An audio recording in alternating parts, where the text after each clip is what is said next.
The air over Antioch was thick with dust and terror. It was May 18th, 1268, the day the last light of the Crusader world began to die. Inside the city walls, church bells rang not for prayer but panic. Outside, the desert trembled beneath the hooves of the Mamluk army. At its head rode a man who had once been a slave, a man whose name would be whispered in fear across 3 continents. Baybars. He didn't arrive as a conqueror born to power. He came as a shadow from the north, a child ripped from the endless steppe between the Black Sea and the Caspian, where the wind never rests. His people, the Kipchaks, lived by the bow, the sword, and the horse. But when the Mongols came, entire tribes vanished like smoke. Captured, chained, and sold, the boy was passed from market to market, from Sivas to Aleppo, until Egypt claimed him. A foreign land, a new destiny, a word branded into his life forever. Mamluk, owned. But Egypt's slaves were unlike any in the world. They were trained to kill like no army before them. From dawn to exhaustion, they learned to fight blindfolded on horseback, to fire arrows while galloping at full speed, to slice a reed in half with a single swing. It was brutal, endless, and absolute. Among the thousands, one rose faster, fought harder, learned quicker. Broad face, pale eyes, a small scar that caught the light. Baybars. He came of age just as the world caught fire again. The year was 1249. A Crusader fleet darkened Egypt's coast. King Louis IX of France had come with tens of thousands of knights to destroy Islam at its heart. They landed at Damietta, banners of the cross gleaming in the sun. Behind the walls of the city the Mamluks waited. The battle began in thunder and blood, but it was in the narrow streets of al-Mansura that Baybars carved his name into history. When a traitor revealed a hidden crossing, the Crusaders rushed through, convinced they'd won. They charged the gates of the city, wide open, as if inviting them in. And then Baybars ordered them shut. Steel slammed. Screams followed. Arrows from rooftops, boiling oil from windows, sword blades flashing like fire. By the time silence returned, the French vanguard was gone. Every knight dead. Within weeks, plague and hunger crushed the rest.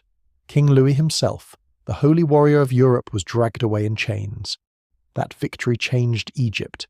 It made Baybars a name of power, but it also threw the kingdom into chaos. The Ayyubid sultans were dead, and Egypt was ruled by daggers in the dark. Shajar al-Durr, the queen who once hid a sultan's death, Aybak, her ambitious husband, Qutuz, the general whose loyalty had limits. While they fought over the throne, a new terror was crossing the desert, the Mongols. Baghdad had already fallen, its caliph murdered, its libraries turned to ash. The Muslim world was collapsing, and only Egypt stood unbroken. Qutuz called his commanders to Cairo. Baybars was among them, silent, watching. When Mongol envoys demanded surrender, their answer came hanging from the city walls, their severed heads swinging in the heat. There would be no peace. Egypt would meet the storm head-on. And so, in the summer of 1260, 2 armies met in the green valley of Ain Jalut. The Mongols, undefeated for half a century, stood across from a force led by slaves who had never known fear. Baybars rode in front, calm, deliberate. He attacked, then vanished, retreating into the dust. The Mongols followed. It was a trap. Behind the haze, the full Mamluk army waited, hidden, silent. When the enemy came within reach, the desert itself seemed to explode. Arrows fell like rain, swords tore through armour, and the Mongol commander Kitbuka was cut down in the chaos. By sunset, the impossible had happened. The Mamluks had done what no army had ever done. They broke the Mongols. For the first time, the terror that had swept from China to the Mediterranean had been stopped. Baybars stood over the valley of Ain Jalut, the battlefield that saved Islam, and the silence that followed was the sound of a new empire being born. But the victory came at a price. On the road back to Cairo, Qutuz celebrated as Sultan, believing the glory was his. Baybars knew better. In the desert dusk, surrounded by his loyal soldiers, the Sultan fell from his horse, a blade through his throat. No witnesses, no trial, no turning back. When the army reached the capital, a new name was spoken in whispers that quickly turned to chants. Al-Malik, al-Ẓāhir Baybars. Sultan of Egypt.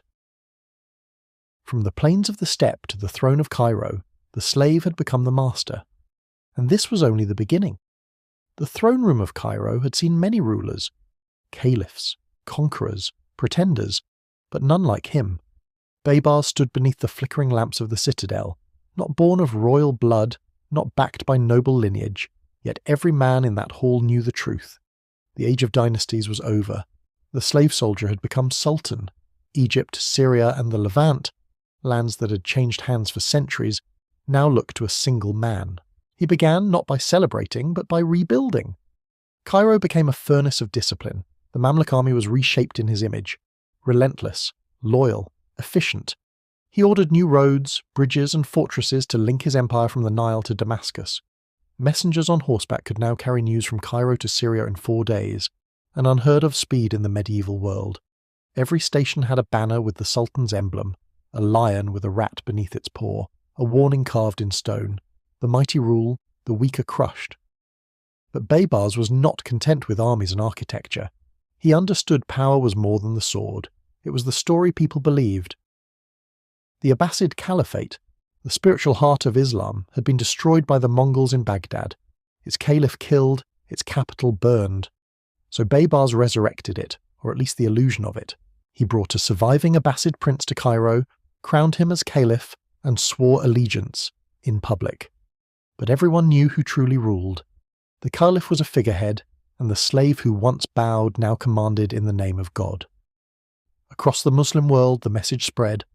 The centre of faith was no longer Baghdad, it was Cairo, and the man guarding it was Baybars. Once the Mongols had been pushed back, Baybars turned his gaze west, to the remaining. Crusader states, clinging to the coast like dying embers. For 2 centuries European knights had carved fortresses across the Holy Land, stone giants like Arsuf, Caesarea, Jaffa, and Antioch. To the Christians, these were sacred outposts. To Baybars, they were open wounds in Muslim soil, and wounds in his world were meant to be closed. His campaigns were not random conquests. They were precise, methodical, and psychological. He would surround a city, cut off its water, let panic breed before offering mercy, safe passage, freedom, life, if they surrendered. Then, sometimes he'd keep his word, sometimes he wouldn't. The unpredictability was the point. The next garrison never knew whether surrender meant survival or slavery. Fear spread faster than his soldiers ever could. In 1263 he turned his army toward Arsuf, a fortress that had withstood every siege since the days of Richard the Lionheart. Its walls were strong but built from soft coastal limestone. Baybars ordered his engineers to test every angle of sunlight, every weakness of stone. Then his mangonels began to fire. Not day by day, but hour by hour, huge blocks of hard rock that smashed the walls to dust. The Crusader garrison of knights fought to the end, their red crosses flashing through the smoke. When the walls fell, Baybars offered safe passage, and once the gates opened, he took them captive. The surviving knights were marched through the streets of Cairo in chains, wooden crosses hung around their necks. Behind them, Arsuf was burned to the ground, erased so completely that the sea winds would never again carry the scent of Latin prayer. It was brutal, it was deliberate, and it worked. As the Crusader lords argued over who would defend which castle next, Baybars was already moving on. His empire stretched north through Syria, east toward the Euphrates. He rebuilt the shattered citadels at Homs, Aleppo, and Damascus, turning them into strongholds that could hold against another Mongol attack. In every city he appointed judges from the 4 schools of Islamic law, Hanafi, Maliki, Shafi'i, Hanbali, binding the regions together not just by sword but by law. Cairo pulsed like the brain of a new civilization.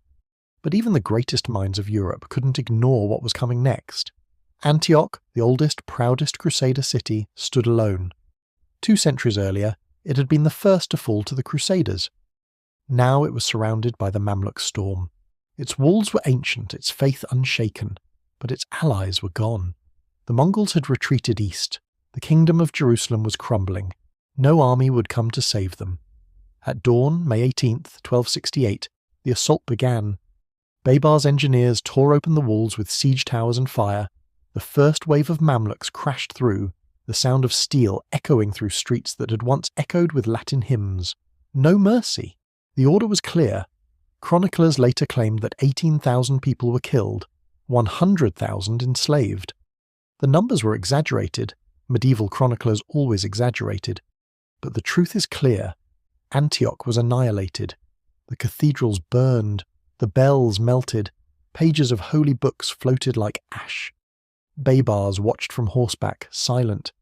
To his soldiers, this was divine vengeance. To Europe, it was the apocalypse. No city symbolized the Crusades more than Antioch. And now, it was gone. The message was unmistakable. The age of the Crusaders was ending. But Baybars didn't stop. He moved down the coast, fortress by fortress, cutting off every port that might offer Europe a return. Jaffa, Caesarea, Safed and Haifa fell one after another. In 1271 he turned toward Crac des Chevaliers, the jewel of the Knights Hospitaller, a fortress so huge, its walls so thick, that even the Mongols had turned away from it. Baybars surrounded it, cut off supplies, then played his most brilliant hand. He sent a letter, forged, sealed with the handwriting and seal of the Count of Tripoli, ordering the knights to surrender. Believing it genuine, they opened the gates.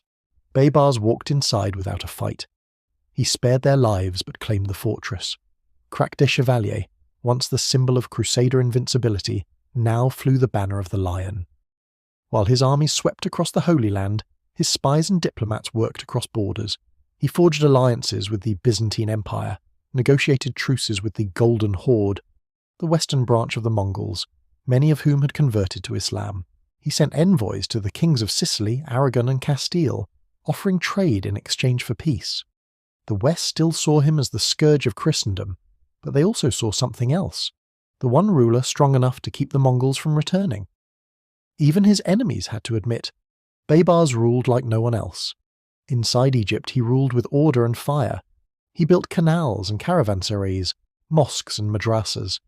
He outlawed wine, enforced prayer, and crushed corruption. His soldiers feared him more than death itself, but they also worshipped him.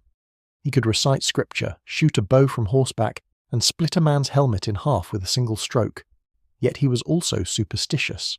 Every campaign began with prayers and omens, every decision balanced between faith and strategy.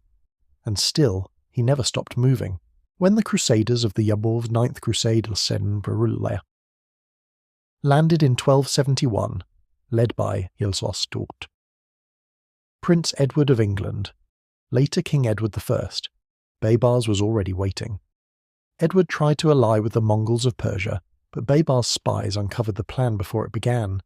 The English prince built new walls and raided the coast, but the world had changed since the days of Richard the Lionheart. Europe no longer had the will or the men for another holy war. Baybars launched counterstrikes up to Acre and beyond, testing every defence. Within a year, Edward realised the truth. The Crusades were over. He signed a truce. 10 years, 10 months, and 10 days. A symbolic number for a dying cause. Baybars had won without lifting his sword. After Edward sailed home, the Sultan turned south toward Nubia, modern-day Sudan. The Christian kingdom there had long raided Egypt's borders. Baybars marched down the Nile, crushing resistance, and forced their king to accept Muslim authority. Then he turned north again, toward Anatolia, where remnants of the Mongol Ilkhanate still lingered. In 1277. At the Battle of Elbistan, his army clashed with Mongol and Turkic forces. The fighting was fierce, chaotic. His left wing nearly broke, but Baybars himself charged into the centre, rallying his men. When the dust settled, the Mongols retreated. For the second time in his life, Baybars had defeated the terror of the East, and yet, in his moment of triumph, death found him quietly. That summer, while resting in Damascus, he drank from a cup of fermented drink.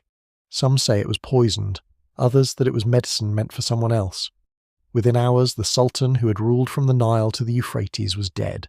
50 years old, the greatest soldier of his age, gone not by blade or arrow but by accident or perhaps fate. They buried him in Damascus, in a tomb that still stands. Above it, carved into stone, is his lion emblem, paw raised, eyes forward. His son, Barakah Khan, took the throne but could not hold it. The empire he built passed to another Mamluk commander, Qalawun, who continued what Baybars had begun. 20 years later, under Qalawun's son, al-Ashraf Khalil, the Crusaders' last fortress, Acre, fell. The Holy Land was Muslim again. The Crusades were over. But history remembers who made that ending possible. Baybars was more than a warrior. He was a system, a machine of ambition, faith, and fear. He proved that bloodline meant nothing, that destiny could be earned through steel. He was ruthless, yes, a man who used terror as strategy, who could destroy a city to build an empire. Yet he was also a protector, of Cairo, of Damascus, of the Muslim world itself. The shield that stopped the Mongols, the storm that ended the Crusaders. Even centuries later, his name still carries the rhythm of conquest. Baybars, the slave who became Sultan, the Lion of Egypt, the man who ended the age of Crusades and wrote his legend in the dust of two empires.